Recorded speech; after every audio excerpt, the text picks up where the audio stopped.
Hello friends, ओम नमः शिवाय. Welcome back to my channel. आणि गुढीपाडवा सेलिब्रेशन झालेलं आहे. नवीन वर्षाची सुरुवात चांगली झालेली आहे आणि आता इकडे जे संध्याकाळी फंक्शन होणार आहे त्यासाठी इकडे तयारी सुरू आहे.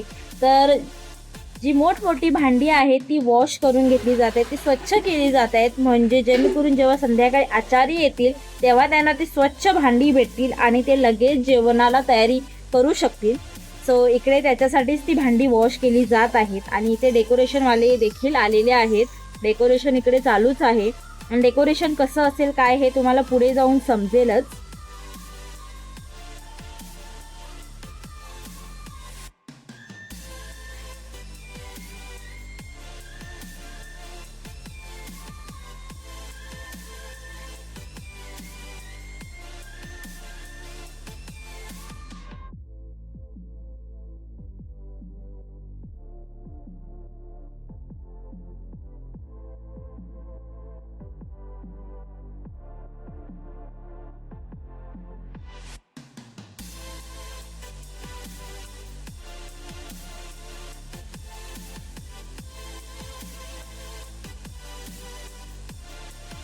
आणि आता इथे जेवण बनवण्यासाठी आचार्य आलेले आहे, ते जेवण तयार करतात आणि इकडे बाकीची जी फुलं वगैरे राहिलेली आहेत त्याचं डेकोरेशन वगैरेसाठी तयारी इकडे केली जात आहे.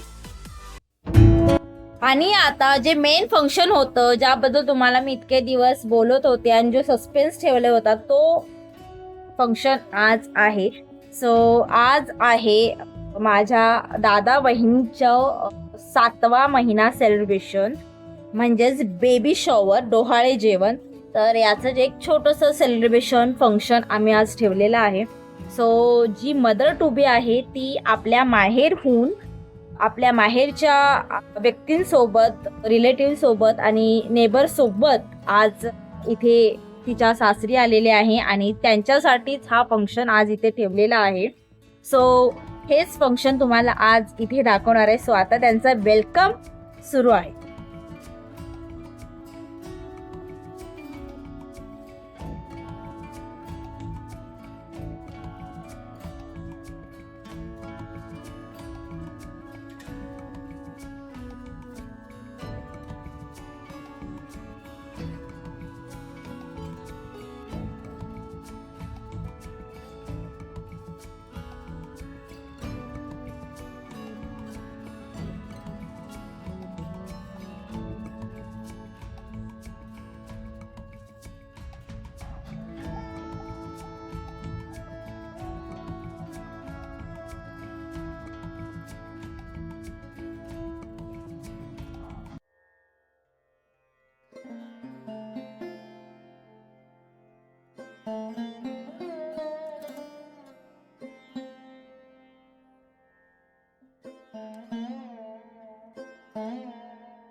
तर मग पाहुणे आणि जे काही गेस्ट आहेत ते सगळे काही आतमध्ये आलेले आहेत. आणि जो दुर्डी त्यांनी आणलेली आहे ती दुर्डी वगैरे इथे ठेवून घेतलेली आहे आणि आता मग दुर्डी उघडण्याचा जो कार्यक्रम आहे तो आहे.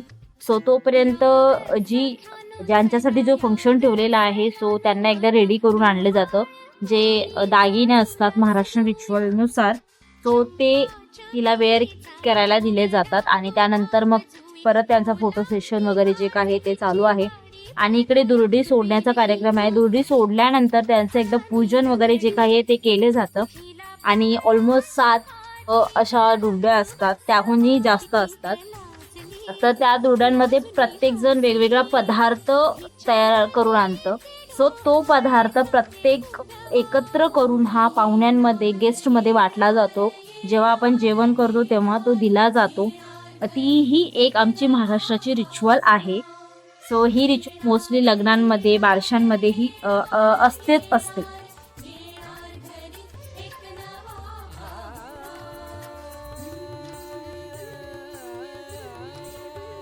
तर आता इथे ओटी भरण्याचा कार्यक्रम सुरू झालेला आहे. तर ओटी भरण्यासाठी आता गावातले लोक, जी फॅमिली आहे किंवा जे गेस्ट आलेले आहेत ते सगळे ओटी भरून घेत आहेत. आणि सगळ्यांची ओटी भरून झाल्यानंतर मग जे आपल्या घरातली लोक असतील, जे फॅमिली मेंबर्स आहेत सासरचे आणि माहेरचे, ते सगळे मग शेवटला ओटी करून घेतात.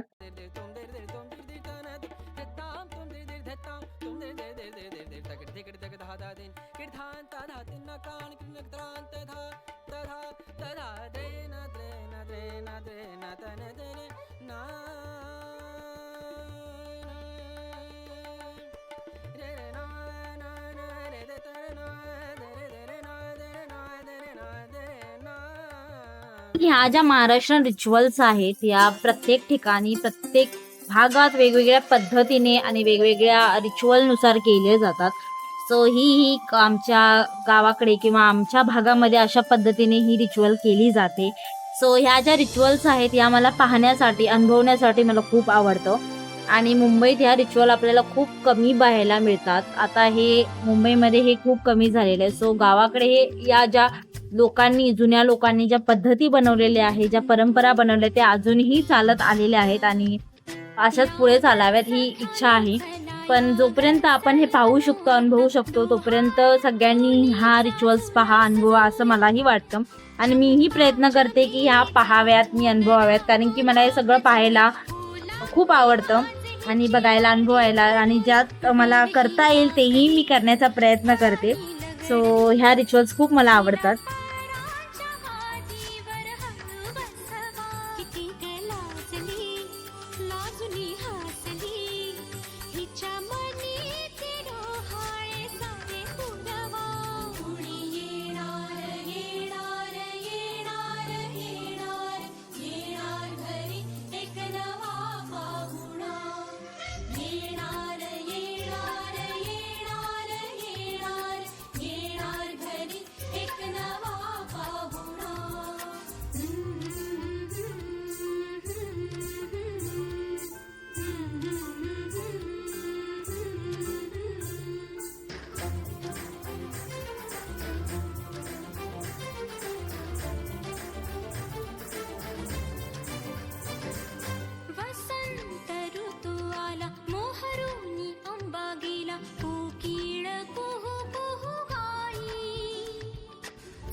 आहेर एक्सचेंज म्हणजे आहेर करणे, पाहुण्यांना आहेर करणे जे बोलतात ते चालू आहे. आहेर इन द सेन्स की नॉर्मली जे कपडे असतात किंवा काय ते एकमेकांना दिले जातात.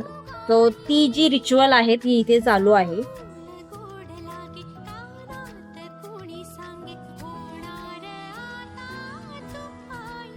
तर आता आपण करतोय फनी रिच्युअल, आणि एक फक्त फनी रिच्युअल आहे, याच्यामागे काहीही वाईट उद्देश नाहीये किंवा काही नसतं. तर फक्त वाटीच्या आतमध्ये पेढा आणि जलेबी लपवलेली असते. तर जे होणारे आई बाबा आहेत त्यांना यातलं काहीतरी एक उचलावं लागतं, आणि हे त्यांना माहीत नसतं की वाटीच्या आतमध्ये एक्झॅक्टली काय असेल. त्यांना फक्त गेस करून उचलावं लागतं. सो जलेबी असेल तर मुलगी आहे आणि पेढा असेल तर मुलगा आहे, अशी एक इमॅजिनेशन आहे. तर त्यावरून डिसाईड होतं की मुलगा असेल की मुलगी असेल. पण ही फक्त एक रिच्युअल आहे, त्यावरून कळत नाही आपल्याला की मुलगा आहे की मुलगी आहे. हे फक्त देवाच्या हातात असतं, आपल्या हातात काही नसतं. आणि मुलगा किंवा मुलगी हा भेदभाव इथे मुळातच नाही, फक्त एक फनी रिच्युअल आहे.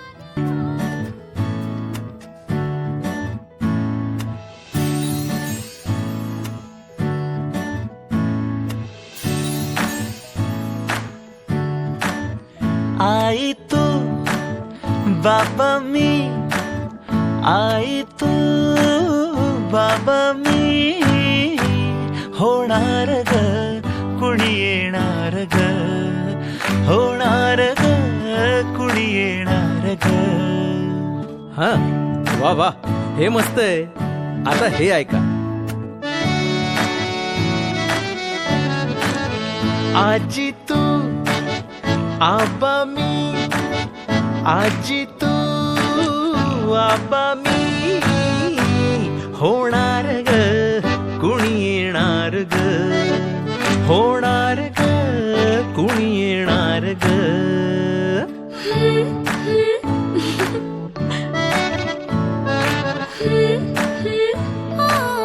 मग घरात जाऊन जो काही पसारा झालेला आहे तो एकदा आवरून घेऊ.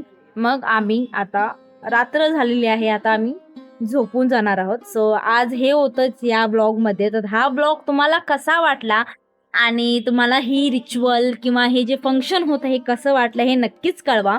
आणि माझ्या ब्लॉग्सला लाईक करा, शेअर करा, सबस्क्राईब करा आणि खूप प्रेम द्या. आणि अजून काय असेल जर तुम्हाला सुचवायचं असेल तेही नक्की सुचवा. तर मी भेटेन तुम्हाला नेक्स्ट ब्लॉगमध्ये. तोपर्यंत बाय.